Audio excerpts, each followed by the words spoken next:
Hi all, this is Anjali. Welcome to my channel. So आज हम करने जाएंगे array of structures. So last video में सी प्रोग्रामिंग की जो सीरीज चल रही है उसमें हमने किया था कि स्ट्रक्चर क्रिएट कैसे करते हैं, मतलब आपका यूजर डिफाइंड डेटा टाइप क्या होते हैं and how do you define a structure, right. So उसमें हमने देखा था कि आप एक स्ट्रक्चर के अंदर एलिमेंट्स को ग्रुप कर सकते हो ताकि वो आपका डेटा टाइप क्रिएट हो जाए, और जब भी आप उसका एक वेरिएबल डिक्लेयर करते हो it creates a copy of all those elements ताकि हम उन एलिमेंट्स को स्टोर कर पाए। आज हम करेंगे कि अगर मुझे बहुत सारे वेरिएबल्स चाहिए हो तो हम किस तरह से काम करेंगे। मैंने आपको एक होमवर्क दिया था जिसमें आपको कहा था कि आपको प्रोडक्ट नाम का स्ट्रक्चर बनाना है एंड उसके मल्टीपल प्रोडक्ट्स लेके इनपुट करने हैं। वो भी मैं आपको दिखाती हूँ and then we'll do how can we do it with arrays of structures.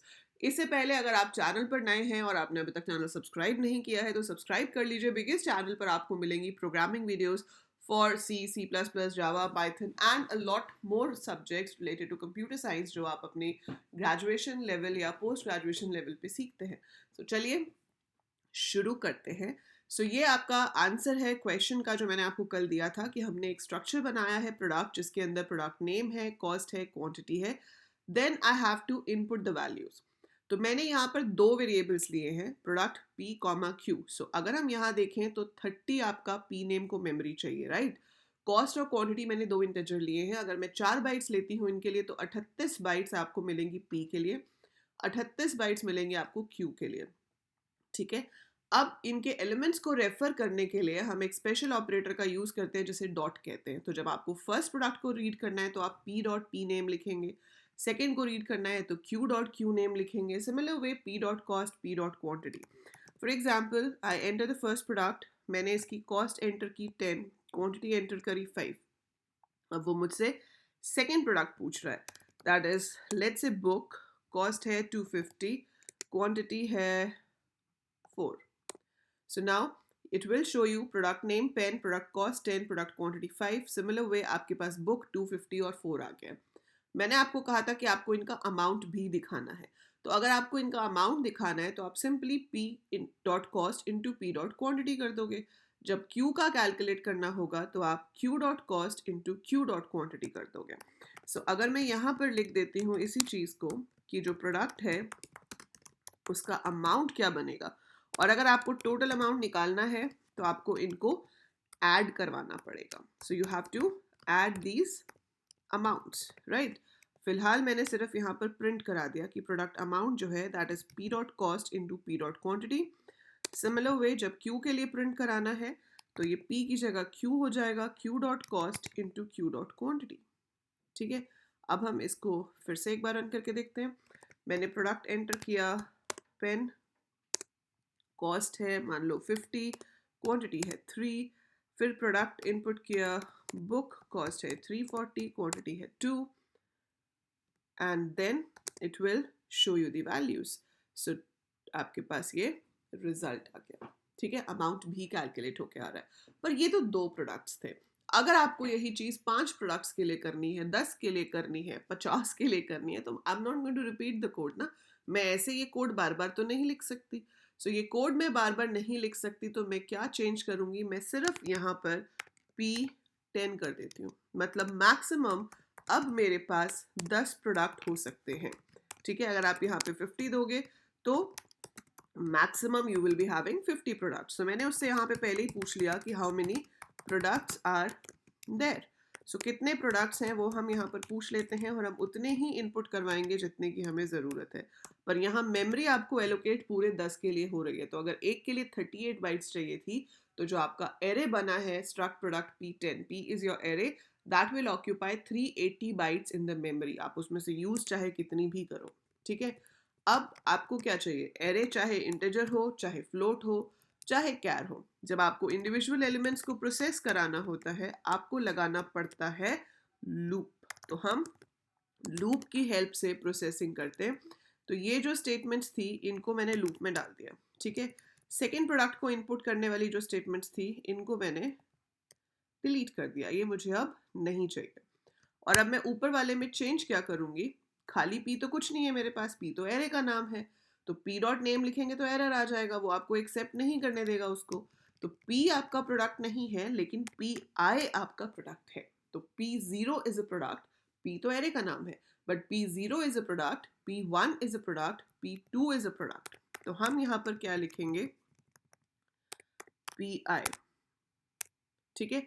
So P0 dot P name पे आपका नेम एंटर हो जाएगा, P0 डॉट कॉस्ट पे आपकी कॉस्ट एंटर हो जाएगी, P0 डॉट QTY में आपकी क्वांटिटी इनपुट हो जाएगी। So we will be getting the name, we will be getting the cost, we will be getting the quantity.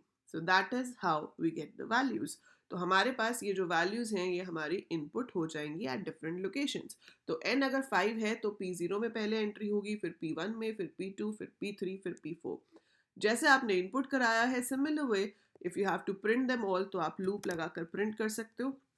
अभी ये ऐसे प्रिंट कर रहा है, नेम, कॉस्ट, क्वांटिटी, अमाउंट। अगर मैं ऐसे प्रिंट कराना चाहती हूँ तो that is totally my choice. मैं आपको दोनों तरीके से करके दिखाती हूँ। पहले मैं आपको नॉर्मल यही दिखा देती हूँ। सो मैंने यहाँ पर i less than n, i plus plus कर दिया, और यहाँ पर जाकर मैंने प्रोडक्ट नेम में PI डॉट पी नेम को प्रिंट कर दिया, देन PI डॉट कॉस्ट को प्रिंट कर दिया, देन PI डॉट क्वांटिटी को प्रिंट कर दिया, और उसके बाद आपको अमाउंट प्रिंट करना है। So I have printed PI dot cost into PI dot quantity, ठीक है। ये कराने के बाद हम यहाँ पर ब्रैकेट्स बंद कर देंगे, और जो सेकंड प्रोडक्ट के लिए हमने सेम कोड लिखा है उसको हटा देंगे, because we don't need that now.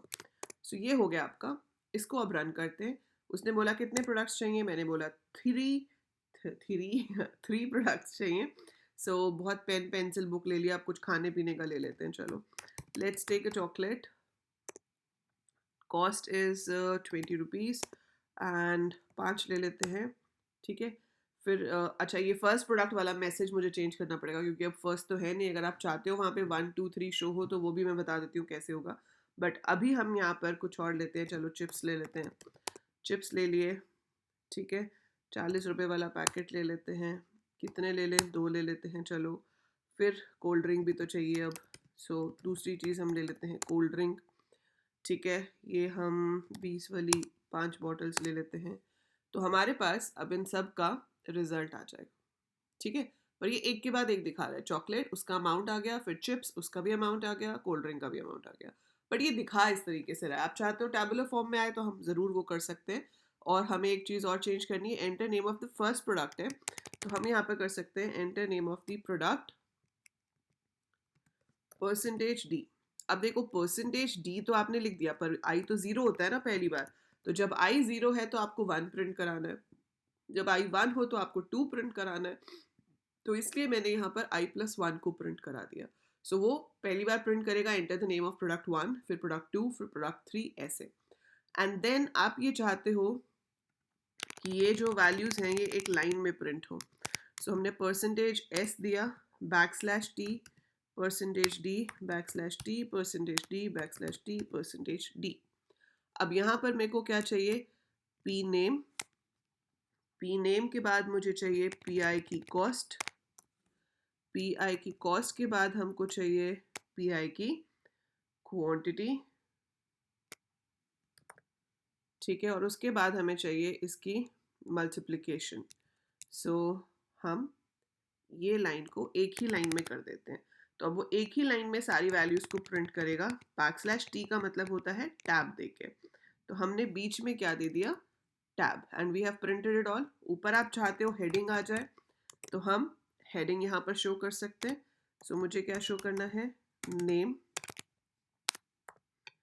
Name के बाद मुझे शो करनी है कॉस्ट, फिर मुझे शो करनी है क्वांटिटी, और फिर मुझे शो करना है अमाउंट, ठीक है। अब इसका देखो लेआउट वगैरह आप सेट कर सकते हो, थोड़ा मेहनत का काम है, but yes we can set the layout. But अभी के लिए मैं पहले आपको रन करके दिखाती हूँ कि इसका रिजल्ट कैसा आ रहा है। यहाँ पर \t है। इससे पहले आप चाहते हैं कि एक ऐसी लाइन आ जाए। अब अगर कर ही रहे हैं डेकोरेट तो थोड़ा अच्छे से कर लेते हैं, क्यों। सो और इसका अगर टोटल निकालना है तो हम इसका टोटल भी निकाल सकते हैं, बट वो मैं नहीं निकालूंगी, वो मैं आपको दूंगी होमवर्क में। नहीं तो आप क्या करोगे, है ना। So I enter 3 products. Name of the first product is pen. Cost and quantity, so 25. Then it is cake. Cake is 120. Cost is 2. Then we give candy. Cost is 10. Purchase की है हमने 14. सो अब हम देखेंगे. सो ये कुछ इस तरह से प्रिंट होके आ रहा है. तो ये बिल्कुल प्रॉपर एक के नीचे एक नहीं है, थोड़ा आगे पीछे है. इसकी जो फॉर्मेटिंग है वो हम कर सकते हैं with the help of percentage D के साथ नंबर्स देके. तो इंस्टेड ऑफ गिविंग /t, क्योंकि टैब अपने हिसाब से स्पेसेस लेता है, लेकिन अगर आप कहते हो कि भाई 20 जगह छोड़नी है मेरे को प्रोडक्ट के नाम के लिए, कॉस्ट के लिए मुझे 5 कैरेक्टर छोड़ने हैं, ठीक है. देन क्वांटिटी के लिए मुझे 5 छोड़ने हैं, 5 नहीं चलो 7 ले लेते हैं. 7 इसके लिए, 7 इसके लिए, और अमाउंट तो फिर पीछे जितना मर्जी आ जाए, बट अगर आप अमाउंट के लिए भी चाहते हो तो आपने ऐसे दे दिया. सो परसेंटेज 20s का मतलब है कि हमने 20 स्पेसेस इसके लिए फिक्स किए हुए हैं. तो नेम हो गए 4, 5, 6, 7, 8, 9, 10, 11, 12, 13, 14, 15, 16, 17, 18, 19, 20. तो I have to give 20 spaces. Cost 1, 2, 3 spaces मुझे यहाँ छोड़ने हैं. फिर उसके बाद 3 आप यहाँ छोड़ेंगे और अमाउंट को ऐसे ही रहने देंगे और ये हटा देंगे. तो हम स्पेसेस को ऐसे मैनेज कर सकते हैं. तो वो बेसिकली बताने के लिए होता है कि किस चीज़ के लिए कितने स्पेस हमको छोड़ने हैं. तो वी कैन टेल वो उतने ही स्पेसेस वहाँ पे रिजर्व करता है.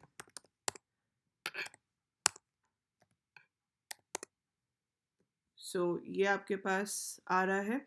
बस ये जो नेम है ये आपका लेफ्ट अलाइंड आ रहा है. So it is sorry right aligned आ रहा है. तो हमें उसको लेफ्ट अलाइन करना है. तो यहाँ पर आपको परसेंटेज -20s देना पड़ेगा ताकि वो इस तरफ हो जाए. ठीक है. नंबर्स तो ठीक है, हमेशा दूसरी तरफ ही आते हैं, so that is fine, but this is what we have to change. और नेम के बाद स्पेसेस थोड़े ज़्यादा आ रहे हैं तो थोड़े से कम कर लेते हैं और इसको रन करके देखते हैं. सो टू एंटर प्रोडक्ट नेम. अच्छा हाँ, एक और हमने प्रॉब्लम कर दी है, that is not given \n over here. अब भी ठीक है, अभी इसको दोबारा से रन करते हैं. सो ये देखो, फॉर्मेटिंग में तो आप जितना मर्जी एफर्ट लगा सकते हो, है ना. UX UI है, सो आपकी मर्जी है आप कितना टाइम लगाते हो, आपको कितना सुंदर आउटपुट चाहिए, that is totally up to you. पर मेन चीज़ है काम होने से. तो काम तो हमारे पास हो रहा है. इस चक्कर में हमारा नाम गलत एंटर हो गया, पर चलो कोई नहीं. So let's see the result. तो ये स्पेस हमें थोड़ा कम करना है, ये वाला, ये 20 से थोड़ा कम होगा ताकि ये इधर को आ जाए. ठीक है. सो 20 की जगह आप इसको 15 कर लो. I think that will be fine. अब मैं ये लास्ट टाइम फॉर्मेटिंग के लिए रन कर रही हूँ, ठीक है, बट यू हैव अंडरस्टूड कि क्या करना है, आई होप. सो कमेंट में ज़रूर लिख के बताना, हाँ मैम बस ठीक है, हो गया, समझ आ गया, कितना सुंदर बनाओगे और हम कर लेंगे. ठीक है. So write that in the comments so that I should know कि हाँ भाई सच्ची में समझ आ गया है. So if I give the values like this, या परफेक्ट. थोड़ा सा वो ऊपर वाली लाइन आगे करनी है. सो ये इस तरीके से आपको शो कर रहा है. So we are getting name, we are getting cost, we are getting quantity, we are getting amount. आपका काम है कि इसके बाद नीचे टोटल अमाउंट 1000 आना चाहिए. कैसे आएगा वो आप सोचेंगे. So you have to think how will we show नीचे टोटल अमाउंट. सो ये आपके एरे की प्रोसेसिंग है. इस तरह से हम एरेज ले सकते हैं, प्रोसेस कर सकते हैं. टोटल कैसे निकालना है वो आप कीजिए, अगली वीडियो में तो मैं आपको दिखाई दूंगी. बट अभी के लिए I want you to think over it. I want you to test it out कि कैसे कर सकते हो. फंक्शंस में कैसे पास करते हैं वो हम करेंगे अगली क्लास में, या अभी बता दूं? चलो बता देते हैं.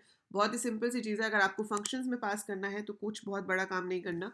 आप स्ट्रक्चर डिफाइन कर चुके हो, आप चाहते हो कि इनपुट वाला काम वहाँ लिखने की जगह फंक्शन में हो, तो आपको यहाँ पर एक मेजर जो चेंज करना पड़ेगा वो ये है, कॉल बाय रेफरेंस वाला काम करना पड़ेगा. सो अब एरेज में तो जो चेंजेस होते हैं वो वापस रिफ्लेक्ट हो जाते हैं, लेकिन अगर हम एक एक प्रोडक्ट को भेजते हैं तो वो चेंजेस रिफ्लेक्ट आपके नहीं होंगे. तो वो चेंजेस रिफ्लेक्ट नहीं होंगे तो क्या किया जाए उसके लिए हम पॉइंटर ले लेते हैं. तो हमने यहाँ पर P या जो भी इसका पॉइंटर का नाम आपको देना है आप दे दो, A दे दिया. और अब आप चाहते हो कि ये जो पूरा कोड है, this whole code, this I pick from here, यहाँ पर मैं सिर्फ लिखूँ इनपुट. तो मुझे एड्रेस भेजना है PI का, so I will be passing the address of this. सो ये तो यहाँ इतना सही रह जाएगा, input address of P I. लेकिन वो सारा काम कहाँ किया जाएगा? इस इनपुट फंक्शन के अंदर. अब इनपुट फंक्शन के अंदर जब आपको काम करना है तो एक तो ये i+1 वाली चीज़ नहीं आ पाएगी यहाँ पे, क्योंकि हमारा जो है हम लूप से बाहर आ गए. बट स्टिल फंक्शन में पास करते हुए आपको क्या ध्यान रखना है वो मैं बता रही हूँ. अगर तो आप सिर्फ उसको यूज़ कर रहे हो, मॉडिफाई नहीं कर रहे हो, तो पॉइंटर की भी ज़रूरत नहीं है. नॉर्मल जैसे इंटीजर पास करते हैं वैसे ही पास करो, यूज़ करो, कोई प्रॉब्लम नहीं होगी. लेकिन अगर आप चेंजेस कर रहे हो, जैसे कि इस केस में इनपुट है, हम चेंजेस कर रहे हैं, तो हमें यहाँ पर डॉट को बदल कर एरो करना पड़ेगा. ठीक है, सो यहाँ पर ए डॉट नहीं आएगा. Instead of that you have to put arrow, hyphen and greater than sign together. So आपको नाम लिखना है पॉइंटर का, हाइफन और ग्रेटर देन का साइन देना है ताकि ये एरो बन जाए. सो स्ट्रक्चर के एलिमेंट्स को अगर हम वेरिएबल से रेफर करते हैं तो हम डॉट लगाते हैं. लेकिन स्ट्रक्चर के वेरिएबल्स को अगर आप किससे रेफर करते हो? पॉइंटर से, तो आप डॉट की जगह एरो लगाते हो. सो ये चीज़ आप ध्यान में रखेंगे कि डॉट की जगह पर एरो लगेगा. अच्छा, डॉट भी आ गया, एरो भी आ गया. So we have to put 1. Dot हटाया नहीं मैंने. सो कॉपी पेस्ट के कुछ कुछ नुकसान हो जाते हैं कभी कभी. ठीक है, so we will enter something over here. So changes जो हैं वो आपके रिफ्लेक्ट होंगे यहाँ पर. ठीक है, ये ऑनलाइन कंपाइलर है तो कभी कभी इसका इनपुट अटक जाता है. That's why we have to input the same number again. ठीक है, सो यहाँ पर आप देखेंगे this is my output in proper format. After all इतनी मेहनत की है हमने फॉर्मेट प्रिंट कराने में. So this is your formatted output. So जब भी आप स्ट्रक्चर को पास करें फंक्शन में तो हमेशा ध्यान रखें कि अगर आप वेरिएबल में चेंजेस कर रहे हैं तो take it by reference. Pointer से लेंगे आप उसे, और पॉइंटर से जब लेंगे तो आप यहाँ तो स्टार लगाएंगे ही, लेकिन यहाँ डॉट की जगह पर एरो आ जाएगा. सो एरो की हेल्प से हम उसको फेच करेंगे. So that's it about array of structures and passing your structure to a function. So I hope आपको अच्छे से समझ आया होगा. If yes, do write in the comments below कि yes मैम समझ आया. मुझे भी तो पता चले कि कौन देख रहा है, किसको समझ आ रहा है. At least I should know that name of the student who is actually learning from my video. So do leave a comment so that I know कि हाँ ये बच्चे पढ़ रहे हैं. And share this video with all your classmates, your juniors जिनके पास C होगी. C is a language जो आपको फर्स्ट या सेकेंड सेमेस्टर में करनी ही पड़ती है, चाहे आप कोई भी स्ट्रीम में हो, सी या C++ में से. So do share it with all your juniors. Everybody needs to do. So if you think the channel is helpful to you, so help the channel also to grow. Share it, subscribe it, and I'll see you in the next video. Till then, keep watching, keep learning.